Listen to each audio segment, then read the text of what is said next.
Esse ponto aqui, o terceiro ponto, ele é uma reação do Sínodo de Dort à terceira proposta dos remonstrantes, de que Cristo teria morrido pelo mundo todo e por ninguém em particular. Por que por ninguém em particular?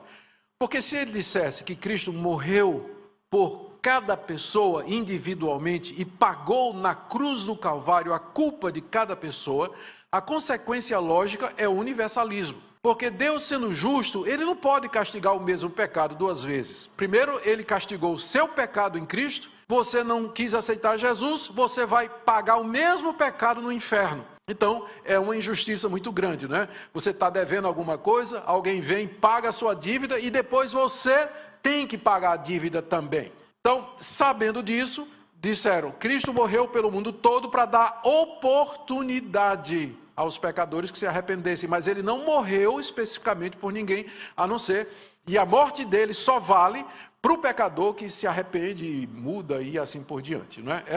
Era mais ou menos isso que eles estavam querendo dizer. Bom, a resposta dos calvinistas veio aqui dessa forma, que Cristo pagou na cruz de maneira completa e final a culpa de todos os eleitos somente.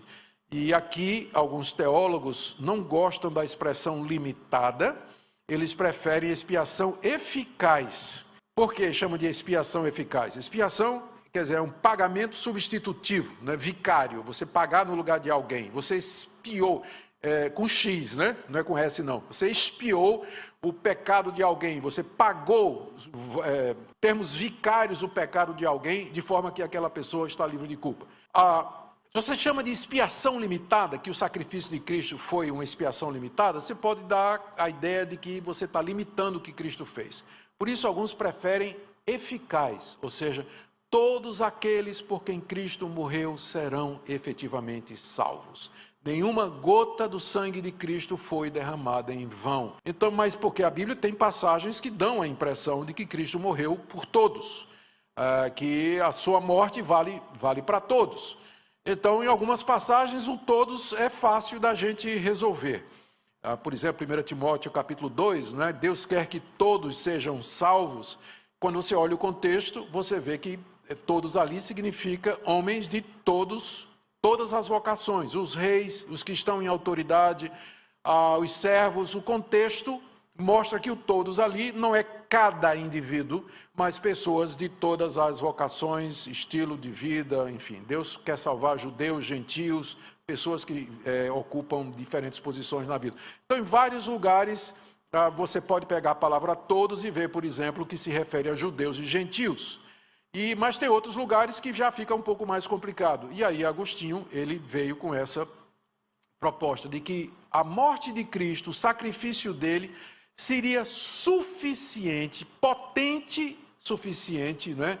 Powerful enough, para perdoar o pecado da humanidade toda. A virtude no sangue de Cristo para perdoar o pecado da humanidade toda, se Deus tivesse elegido a humanidade toda para a salvação.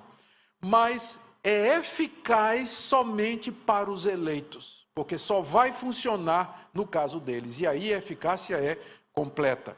Daí o nome, alguns preferem expiação eficaz. Todos aqueles por quem Cristo morreu serão eficazmente chamados e salvos, e os demais terão de pagar pelos seus próprios pecados. Não existe isso de que Cristo morreu por uma pessoa, essa pessoa não quis ser salva e ela agora está sofrendo no inferno e pagando o mesmo pecado pelo qual Cristo sofreu na cruz, né? Já vimos que isso ou você é universalista ou você vai ter que aceitar esse duplo pagamento da culpa, não é, que torna Deus de fato injusto por fazer esse tipo de coisa. Os demais haverão de pagar pelos seus próprios pecados. João capítulo 10, verso 11 e 15, o bom pastor dá sua vida pelas ovelhas.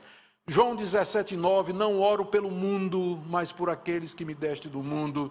Efésios 5, 25, 26, Cristo morreu pela sua igreja, para lavá-la, para purificá-la, e outras passagens. Como nós vimos hoje, né, de manhã, Efésios 2, o grande amor com que Cristo nos amou, que é esse amor redentor, esse amor maravilhoso que faz com que todo esse plano trabalhe em favor daqueles por quem que Deus elegeu e predestinou. Então já vimos depravação total, que faz com que a eleição seja incondicional. Veja como depende. Por isso que eu disse que o primeiro ponto era o mais importante. Depravação total. O homem não tem nada, ele não pode satisfazer a Deus em nenhum score, nada. Não tem nenhuma área da vida em que ele possa satisfazer as demandas de Deus. Por isso que a eleição, ela tem que ser incondicional. Porque nenhuma das condições de Deus pode ser cumprida pelo ser humano. Não pode. Então a eleição é incondicional.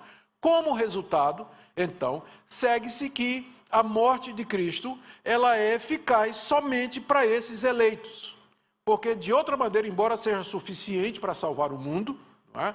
Entretanto, no final, a eficácia se dará apenas para aqueles por quem que foram eleitos.